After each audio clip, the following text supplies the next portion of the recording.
నమస్తే, welcome to నేటి Dharani news. Medical కాలేజీలపై వైఎస్ఆర్ కాంగ్రెస్ పార్టీ చేపట్టిన కోటి సంతకాల ఉద్యమం ఒత్తి బోగస్ అని వైసీపీ ప్రభుత్వంలో అప్పటి ముఖ్యమంత్రి జగన్మోహన్ రెడ్డి వైద్య రంగాన్ని పూర్తిగా నిర్లక్ష్యం చేశారని తెలుగుదేశం పార్టీ రాష్ట్ర అధికార ప్రతినిధి పిఠాపురం మాజీ ఎమ్మెల్యే ఆరోపించారు. పిఠాపురం మహారాజకోట ఆవరణలో గల తెలుగుదేశం పార్టీ కార్యాలయంలో మాజీ ఎమ్మెల్యే వర్మ మీడియా సమావేశం నిర్వహించారు. సందర్భంగా వైఎస్ఆర్ కాంగ్రెస్ పార్టీపై, వైఎస్ఆర్ కాంగ్రెస్ పార్టీ నాయకులపై మాజీ ఎమ్మెల్యే వర్మ తీవ్ర స్థాయిలో మండిపడ్డారు.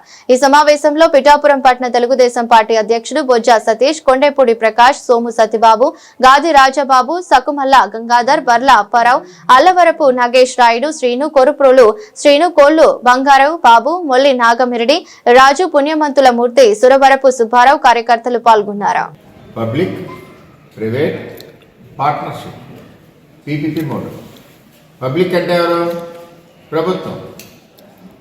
ప్రైవేట్ అంటే ఇప్పుడు ఏదైతే ప్రభుత్వం పెట్టిందో పెట్టుబడి, దానికి ఇంకా సహకారం అయ్యేలాగా పెట్టేవాడు.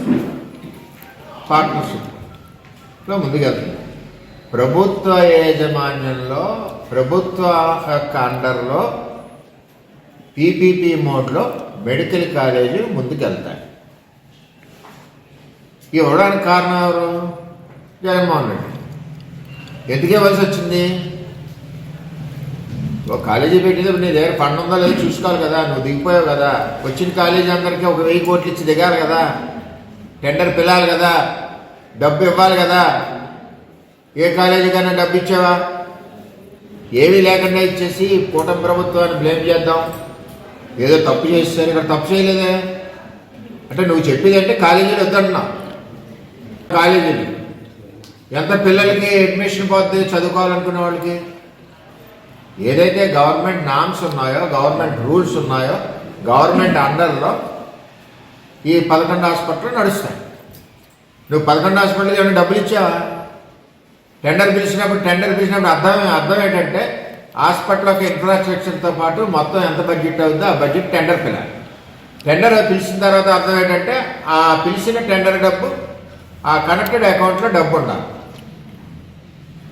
అది సిస్టమ్. ఏమి లేకుండా నేను ఇచ్చేసాను, ప్రైవేట్గా ఇచ్చేసారు. ఎవరు రాశారు? సుబ్బారెడ్డికి రాశారా, లేకపోతే సజ్జన రామకృష్ణారెడ్డికి రాశారా? ఎవరికి రాయలేదు. మొత్తం టోటల్గా పీపీపీ మోడ్ పబ్లిక్ ప్రైవేట్ పార్ట్నర్షిప్లో. పబ్లిక్ అంటే ప్రభుత్వం ఆధ్వర్యంలో జరిగి మెడికల్ కాలేజీలకి చక్కగా పడయ్యే కాలేజీలకి ఈవేళ వీళ్ళు ప్రతిబంధకంగా తప్పుడు ప్రచారాలు చేస్తున్నారు. ప్రచారం చేయవలసిన అవసరం లేదు. అవసరమైతే రండి, అసెంబ్లీకి రండి, చర్చ చేయండి. ఏ విధంగా ఇచ్చారు, ఎలా ఇచ్చారు అడగండి. ఏమి తెలియకుండా అసెంబ్లీకి రారు, రోడ్లను తిరిగితే మీరు ఇష్టం వచ్చినట్టు పేరడం కరెక్ట్ కాదు. ఏదేమైనా కూటమి ప్రభుత్వం బ్రహ్మాండంగా ఈ యొక్క రాష్ట్రాన్ని వైద్య ఆరోగ్య సంబంధించిన విషయాలన్నింటిలో ముందుకు తీసుకెళ్తాం. ఎందుకు మన పిఠాపురం దృష్టిలో పెట్టుకోండి. నేనున్నప్పుడు 30 బెడెడ్ హాస్పిటల్ తీసుకొచ్చాం 2.5 కోట్లతో. ఇప్పుడు మళ్ళీ 100 బెడెడ్ హాస్పిటల్ అవుతుంది. అది ప్రభుత్వం అంటే, కూటమి ప్రభుత్వం అంటే. ఈ మధ్య గ్యాప్లో ఏమో గీతమ్మ గారు, మరి మధ్య గ్యాప్లో మీరు తేవచ్చు కదా. 5 ఏళ్ళు ఇద్దరు ప్రజాప్రతినిధులు ఆడుకున్నారు. ఇద్దరు ప్రజాప్రతినిధులు ఏం చేశారు? ఎక్కడో సంబంధం లేని భూములు మార్జిన్లు పెట్టుకొని సగానికి సగం స్కామ్ చేసుకుంటూ దగ్గర 60-70 కోట్ల రూపాయలు జగనన్న పట్టాల హౌసింగ్ దాంట్లో మీరు అందరూ కొట్టేశారు. ఈవేళ అట్లకి మేము బ్రిడ్జీలు వేస్తున్నాం. దారి లేని దగ్గర రూపాయికి రూపాయి కమిషన్ కొట్టేశారు ఇద్దరు ప్రజాప్రతినిధులు. దానికి బ్రిడ్జీలు వేస్తున్నాం. ఒకసారి అర్థం చేసుకోవాలి. కొమరగిరి లేఅవుట్ పెద్ద స్కామ్. ఇవన్నీ కూడా ఆలోచన చేసుకోవాలి. దాని మీద కూడా ఎంక్వైరీ అవ్వాలి. అన్ని చెరువులు తాడి చెట్టులో తవ్వేశారు, సర్వనాశనం చేశారు. ఇప్పుడు చెరువులన్నీ కూడా ఇరిగేషన్ అధికారులు అందరూ కూడా అప్పుడు ఎంత క్వాంటిటీ తీసాడో ప్రజలు చెప్పవలసిన బాధ్యత. ఈ విధంగా పరిపాలించారు. అందరూ నవ్వుకుంటున్నారు. మీరు మెడికల్ కాలేజీలు వద్దంటే క్లియర్గా చెప్పండి. వద్దా కాలేజీలు చెప్పండి. చెప్పి దమ్మలేదు.